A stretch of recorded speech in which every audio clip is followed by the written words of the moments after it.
Hello everybody, we are here today with Dr. VANDENBERGHE from Lugano. We are here to have a little chat together. So I would like to ask you some questions. Can you explain us the role of the 3D models in the mitral valve repair in beating heart?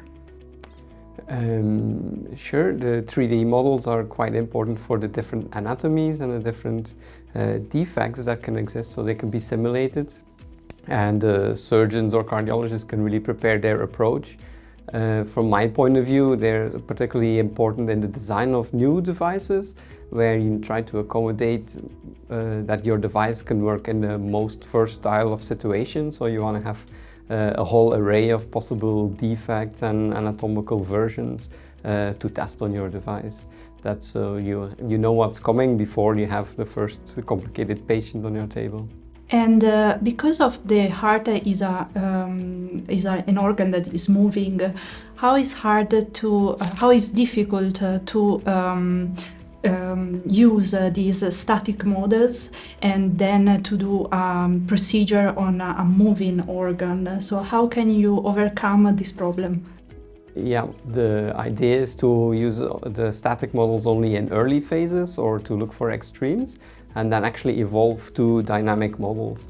By the use of dynamic pumps, you can make actually also 3D models that move out of soft rubbers, for instance. And in this way you can actually simulate the whole beating motion. The difficulty is there that the valve moves in different planes, also the valve plane itself moves, and so there are different dynamic simulators with different levels of complexity depending on what you want to simulate or what the needs are for your device that you are testing. Okay, thank you. And are there any projects at the moment that you find really promising for this field? Well, there's many different developments of transcatheter mitral repair. That's going to be quite a big competition actually with the mitral replacement, where as in the past the surgical repair always had a preference over replacement, but now when we come into the minimally invasive space, it's a whole new battle, and it will be exciting to see 10, 15, 20 years from now if the majority of cardiologists prefers to replace the mitral valve or to repair it. But that's still an open question now, which is quite exciting. You have 1 minute to tell us doctors and surgeons which are the main things you want to work on with us for this project on mitral valve repair on beating heart. What will you say?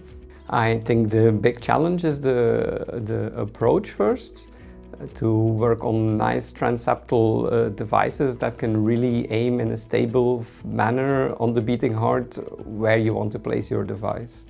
There exist a lot of transeptal access devices already, but I think it's still in a phase that it's, I would say not a lot of trial and error, but a lot of insecurity during the beating heart procedure to really reach your target with the device that you're using. Okay, thank you very much. You're welcome.